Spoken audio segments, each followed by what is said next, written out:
하나님 우리 아버지와 주 예수 그리스도로부터 오는 은혜와 평강이 여러분에게 충만하게 임하시기를 축복합니다. 소시적에 공부 좀 하셨습니까?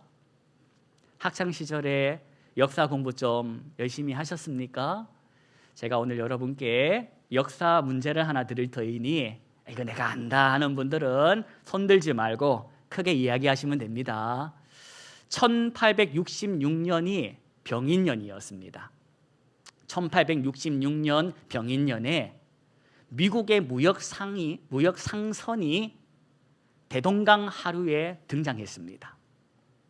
1866년 미국의 무역 상선이 우리나라 대동강변에 출현한 것입니다.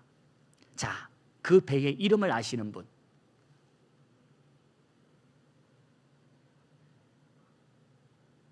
일부 때는 막 바로 나오더만 2부 예배 때는 5글자입니다. 맞습니다. 제너럴 셔먼호. 훌륭하십니다. 제너럴 셔먼호라는 이름의 미국 무역 상선이 대동강 하류에 출현한 것입니다. 왜 왔을까? 왜 왔을까? 무역 상선이니까 뭐 하러 왔다? 무역을 하러 온 겁니다. 우리끼리 하는 말이지만 장사하러 온 것입니다. 장사하러 왔습니다. 우리 물건 좀 서로 주고 팔고 합시다 했더니 이 조선 측에서 뭐라고 하냐? 우리는 당신들과 거래를 할 마음이 없습니다. 좀 유식한 말로 통상을 할 뜻이 없습니다. 돌아가십시오. 이렇게 통보합니다. 그랬더니 이 제너럴 셔먼호가 돌아가라는 말을 잘 듣고 돌아갔다. 안 돌아갔다. 어쨌다? 안 돌아갔다는 겁니다.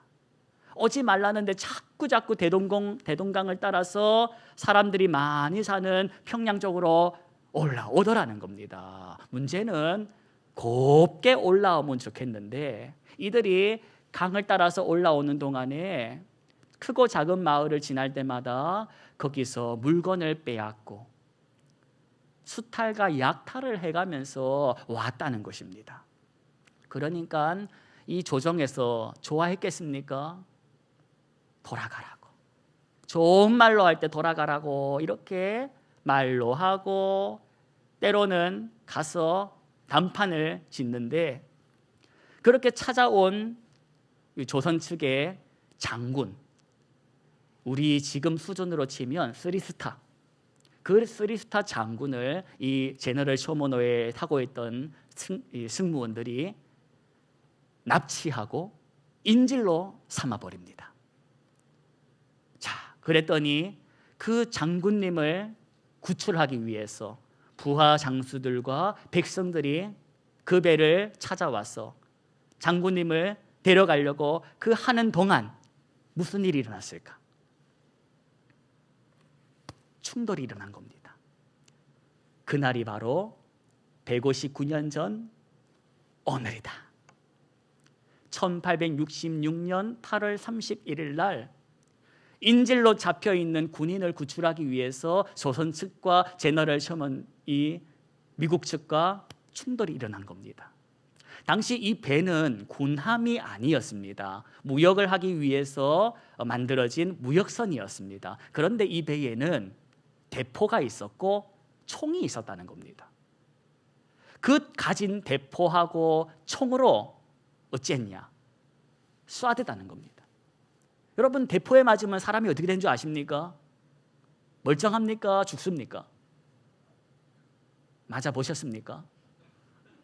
안 맞아봐도 대포에 맞으면 사람이 죽는다는 건 상식 아닙니까? 그날 159년 전 오늘 7명이 죽고 5명이 거진 죽게 됩니다. 여러분, 이제 조선 측 마음이 어땠을까? 부글부글 끓지 않겠습니까?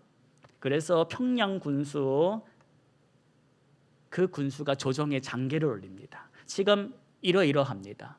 우리 백성들이 이리 죽어나갑니다. 어찌하면 좋겠습니까? 했더니 그 배를 불태워라 해서 제너럴 쇼모너를 향하여 불붙은 작은 배를 보내어서 그 큰 제너럴 쇼모너를 홀라당 태워버리고 거기에 있는 승무원들을 다 죽이는 그런 일이 있었다. 그게 159년 전 이 땅에서 일어난 역사적인 사건이라는 것입니다. 여러분, 그 배에 선교사 한 명이 타고 있었던 걸 아십니까? 그 배에 올라탔던 선교사가 우리 한국 기독교사에 잘 알려진 사람입니다. 어떻게 알려져 있는지를 여러분께 말씀드려 보겠습니다. 이 사람이 죽기 전에 가지고 있던 성경책을 밖으로 탁 던지면서 복음을 전했다는 겁니다. 그래서 그 성경책을 받았던 사람이 그걸 가지고 집에 가서 자기 집 사방을 그 성경책으로 도배를 했고, 훗날 그 집이 여관이 되었는데 그 여관에 묵었던 어떤 사람이 그 벽에 발라져 있는 글씨를 읽고 예수를 영접함으로 복음이 전해졌다. 이런 얘기 한번 들어보신 분 손 한번 살짝 들어보십시오. 나 교회 생활하면서 그런 얘기 들어본 적 있다. 예. 죽어가면서 성경책을 배 밖으로 던진 사람이 누구냐? 토마스 선교사 들어보셨을 겁니다. 최초의 외국인 선교사 중에서 순교했다고 알려진 그 토마스 선교사, 우리에게는 미담으로 알려진 사람인데, 오늘 제가 해드린 이야기를 들어보셨지 않습니까? 이 사람이, 이 선교사가 순교한 게 맞나? 이런 질문 안 드십니까? 조선 측을 향하여 대포를 쏴대고 총을 쏴대고 수탈과 일탈을 그렇게 일삼다가 대전이 붙어가지고 죽었는데, 그런 그를 향하여 순교자다 말하는 것이 옳냐라는 겁니다. 그래서 말이 많습니다. 순교자다. 그래도 그는 복음을 전하기 위해서 끝까지 그렇게 몸부림을 치지 않았냐라고 말하는 사람, 무슨 순교사야, 그렇게 하다가 죽었지 라는 측이 있는데, 그동안 한국 교회에서는 시비를 가리는 것보다도 교훈을 얻자, 그렇게 초창기 한국 교회에 복음을 전하는 사람이 있었고, 어쨌든 그로 인하여 복음이 전해지게 되었으니 교훈으로 삼자, 미담으로 삼자 해서 지금 한국 교회의 그의 이야기는 미담으로 이어져 오고 있습니다. 여러분, 오늘 제가 드리는 질문이 하나 있습니다. 만약 그 토마스 선교사가 그 제너럴 쇼모노에 안 탔으면 어떻게 됐을까? 그 배 말고 다른 배, 예를 들어서 대포도 없고 총도 없는 배를 탔었으면 달라지지 않았을까 하는 겁니다. 하필이면 제너럴 쇼모노에 타가지고 그 일에 연루되어서 싫든 좋든 그 일로 죽지 않습니까? 제가 서두에 제너럴 쇼모노는 무슨 배라고 했습니까? 상선이라고 했습니다. 무역선. 이 상선 무역선은 출발할 때 무슨 목적으로 출발합니까? 자선단체입니까? 뭐가 목적입니까? 장사할 목적 아닙니까? 장사하는 목적이 뭡니까? 뭘 남기기 위해서? 이윤을 남기기 위해서 그렇게 출발하는 배 아닙니까? 여러분, 이 배는 출발할 때부터 목적은 돈 버는 게 목적이었다는 겁니다. 돈 버는 게 목적이었고, 그 목적을 방해하는 세력들은 가진 대포와 총으로 다 섬멸하겠다. 방식과 방법은 몰라. 내 앞길 가로막는 자 다 물리치리라.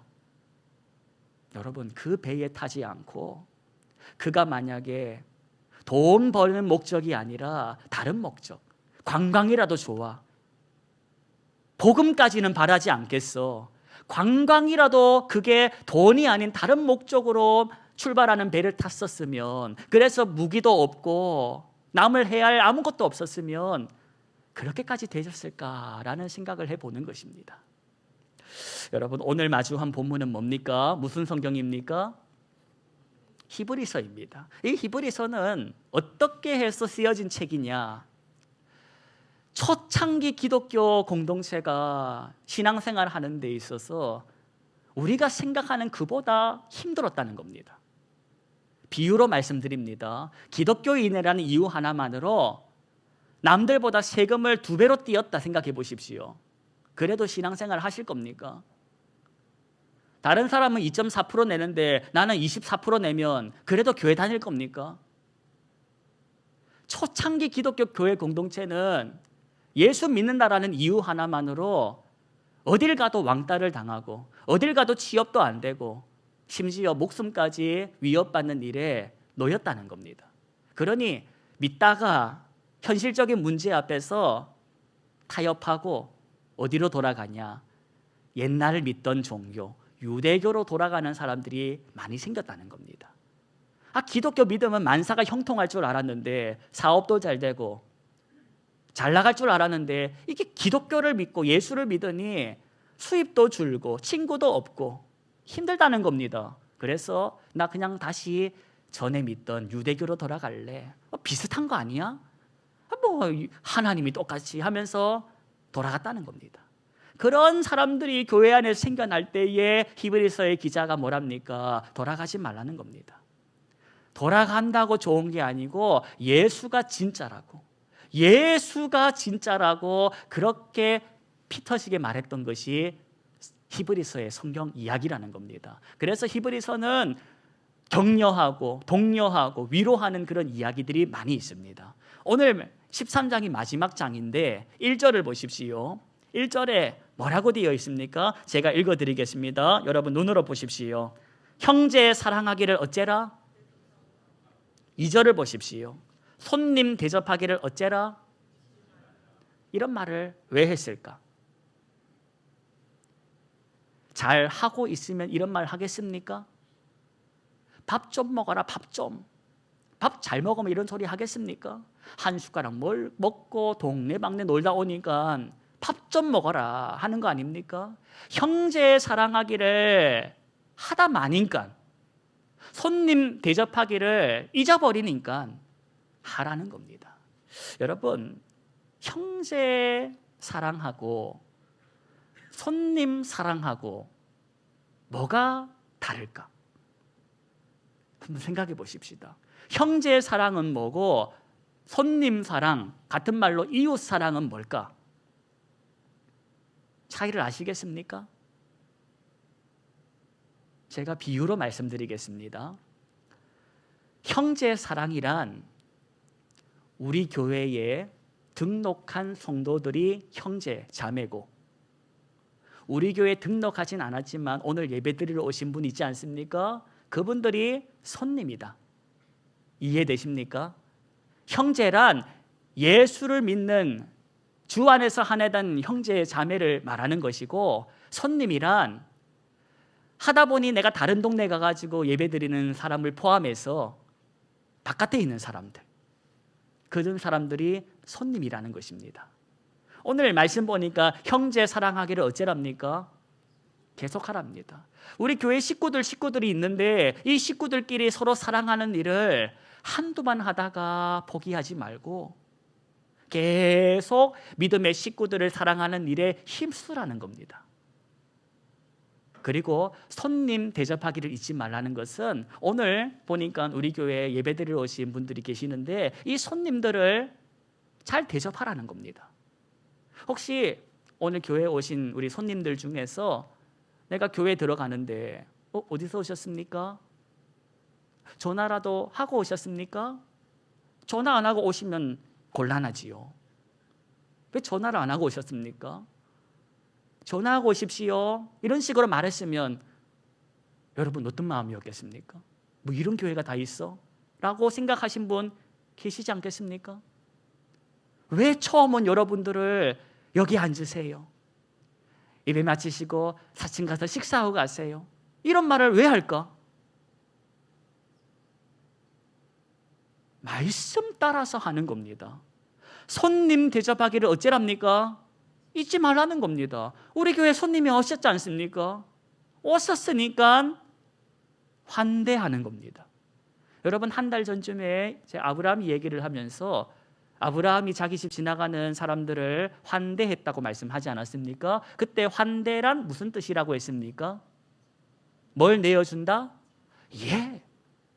오늘 오신 손님들 앉으십시오 라고 자리를 내어주고, 잘 오셨다고 축복도 해주고, 그냥 가지 말고 밥도 드시고 가라고, 잔치국수 한 그릇 하고 가라는 이런 것들이 다 하나님께서 하라고 하셨기 때문에 우리가 하고 사는 사랑의 실천이라는 겁니다.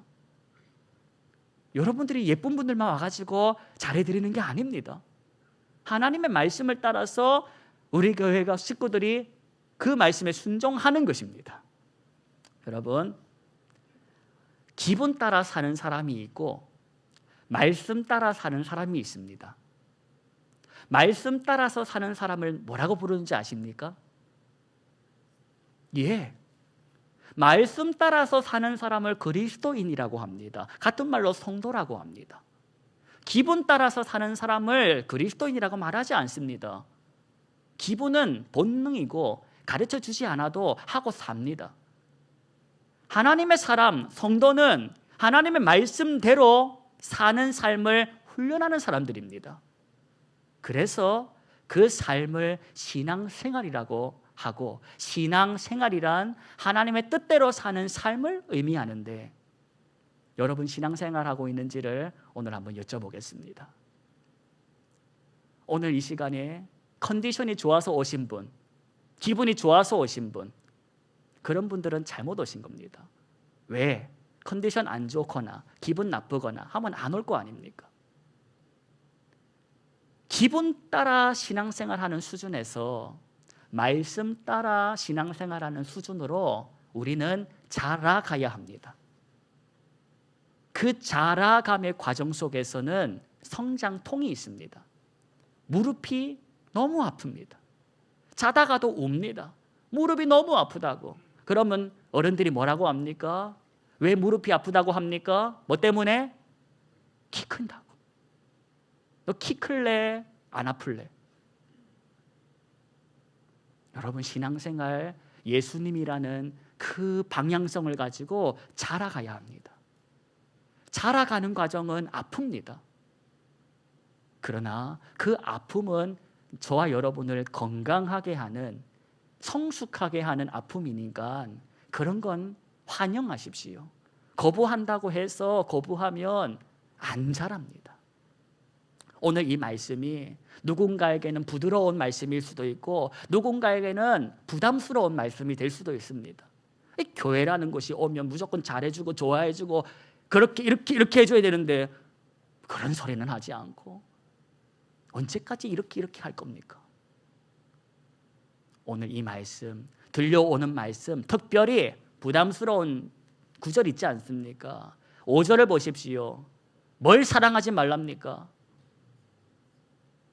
돈을 사랑하지 말라는 이 말씀에 우리 다 부담 갖고 있는 사람들 아닙니까?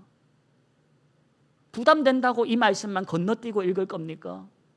왜 이런 말씀을 하실지를 생각해보고 살아보자는 겁니다.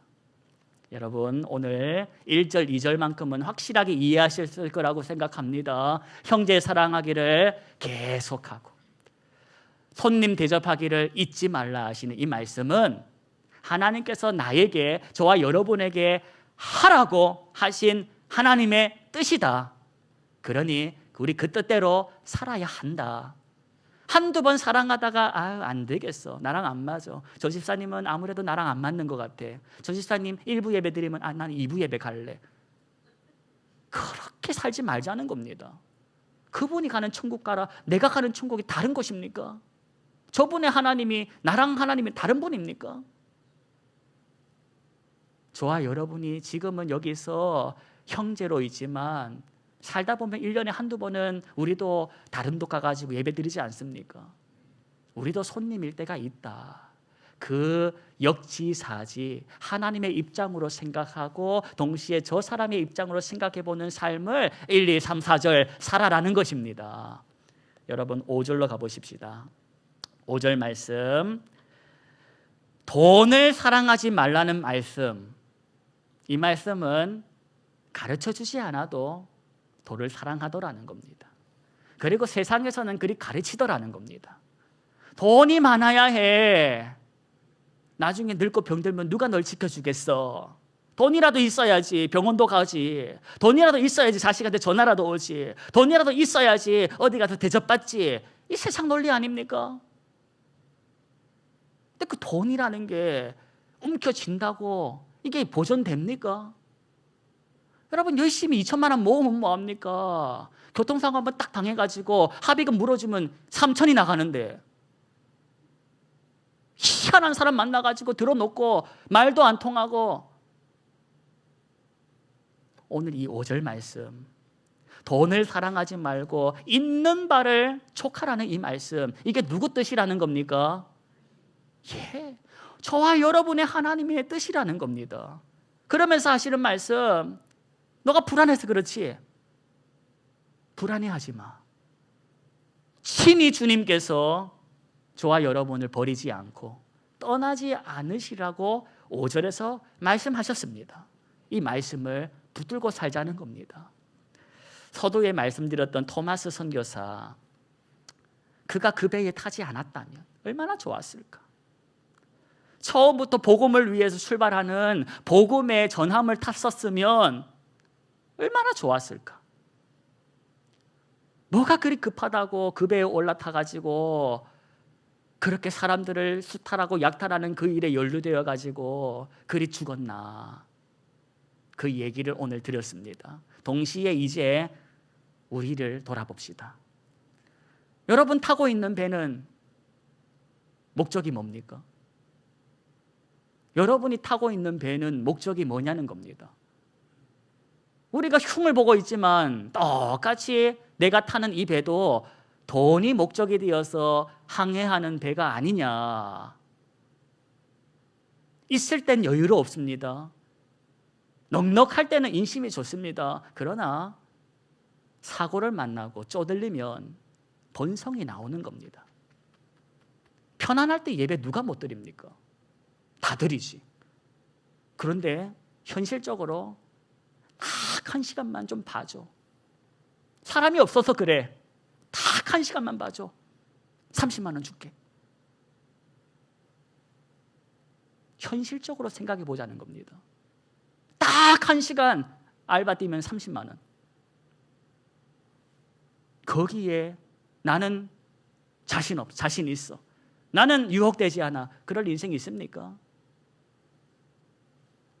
우리 믿음을 자신하지 말고 오늘도 이 자리에 앉혀주신 것이 기적이라는 걸 다시 한 번 더 깨닫자는 겁니다. 내가 타고 있는 배는 목적이 돈이 아니라 하나님의 영광인가? 그걸 생각해보고 내가 혹시라도 엉뚱한 배에 올라타고 있으면 하루라도 빨리 내리자는 겁니다. 내 인생의 목표가 아파트 한 채는 있어야 되겠고, 자식에게 그래도 올 때마다 챙겨줄 용돈은 있어야 되겠고, 1년에 3차례 여행은 가야 되겠고, 아프면 병원에도 가야 되겠고, 그런데 설계되어 있다면 착각하지 마십시오. 그렇게 사는 사람은 드라마에서만 있는 겁니다. 80을 살고 90을 살아보십시오. 기가 막힌 일이지. 모아놓으면 뭐합니까? 자식이 다 빼먹고, 쌓아두면 뭐합니까? 한순간에 넘어져가지고 수술 받으면 몇 천인데, 그러면 음식도 안 들어가고 그때부터 병원 신세하다가 부르는 날에 가는 겁니다. 그걸 알면서도 우리가 환상을 가지고 나는 아닐 거야, 나는 안전하게 가고 있으니까, 살살 가고 있으니까 안 그럴 거야 라는 착각에서 벗어나자는 겁니다. 오늘 하루를 살아도 난 돈 때문에 살지 않을 거야, 선포하는 겁니다. 실력이 있어서가 아닙니다. 나와 함께 하시는 하나님을 의지해서 선포하는 겁니다. 하나님, 제가 9월을 이제 살아야 하는데 9월 내가 가게를 운영하는데 우리 가게 손님을 돈으로 보지 않겠습니다. 저 손님, 주님께서 말씀하신 사랑, 그 사랑이라는 걸 내가 실천하는 대상으로 삼겠습니다. 허락하신 직장, 월급 받으려고 다니지 않겠습니다. 이걸 통해서 사랑이라는 것이 무엇인지를 배우고 내게 허락하신 시간을 하나님의 뜻대로 사용해 보겠습니다. 그 훈련의 시간으로 삼아 보시라는 겁니다. 이게 딴 나라 이야기로만 들리면 몸부림을 치십시오. 몸부림을 치지 않으면 여러분 주민등록증에 찍혀있는 나이가 옵니다. 오늘이 제일 젊을 때, 오늘이 가장 내가 타고 있는 배를 바꿔 탈 찬스. 저와 여러분은 돈이 목적이 되어서 가는 그 배가 아니라 사랑이 목적이 되어서 가는 그 배에 타기를 소망합니다. 여러분, 악은 모양이라도 버리라고 했습니다. 손 잡히는 곳에 대포가 있으면 갖다 버리십시오. 손 잡힐 만한 곳에 총이 있거들랑 저 멀리 갖다 버리십시오.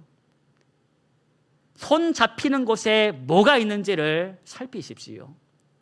본성이 발휘될 때 손 잡히는 것으로 자기를 지키려 하기 때문에 괜히 손 가까운 데에 대포 두고 총 두고 있다가 본성 튀어나올 때 그걸로 엄한 사람 잡으니까 악은 어떠한 모양이라도 버리시고 하나님을 생각나게 하는 것들로 가까이 지우십시오.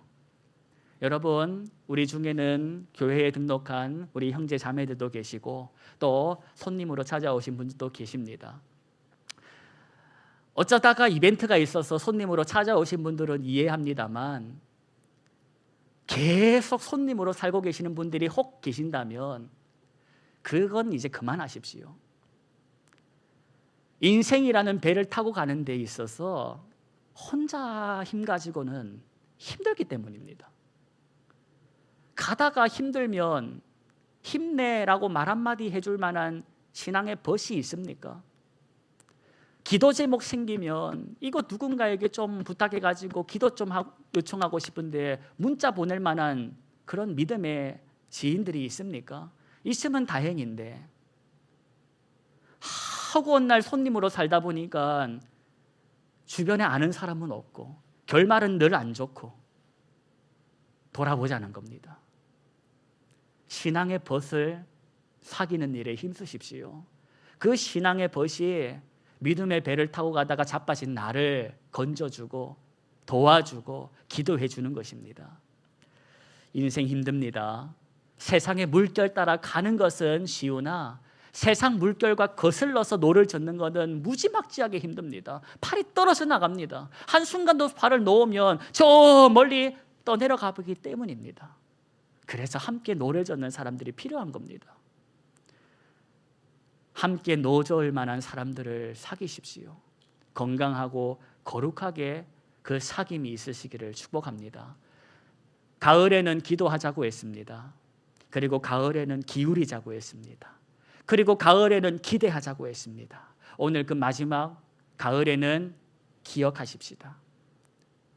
하나님의 말씀을 기억하고 사십시오. 기억하지 않으면 아무런 의미도 없는 것입니다. 형제 사랑하기를 계속하고 손님 대접하기를 잊지 말아라. 사람들이 다 좋아하는 그 돈 거리다가 나중에 울지 말고 너를 버리지 않고 떠나지 않는 하나님을 신뢰하며 살아라. 이 말씀이 9월달 살아가는 여러분 가운데 생각나게 하시는 은혜가 있으시기를 축복합니다. 하나님의 말씀은 살아있고 저와 여러분을 감동시키시고 인도해 가십니다. 그걸 선포하면서 9월을 살아보십시다. 주님께서 일터에서 가정에서 다시 엉뚱한 곳을 향하여 눈이 돌아갈 때 말씀이 생각나는 기적을 일으키시기를 축복합니다. 기도하겠습니다. 하나님, 맞이하는 9월은 행복한 9월, 보람된 9월, 기적을 경험하는 9월이 되기를 원합니다. 어제나 오늘이나 영원하게 동일하신 주님만을 바라보며 주님 말씀 기억하며 말씀대로 살아보려는 몸부림이 있게 하옵소서. 예수님의 이름으로 기도하옵나이다. 아멘.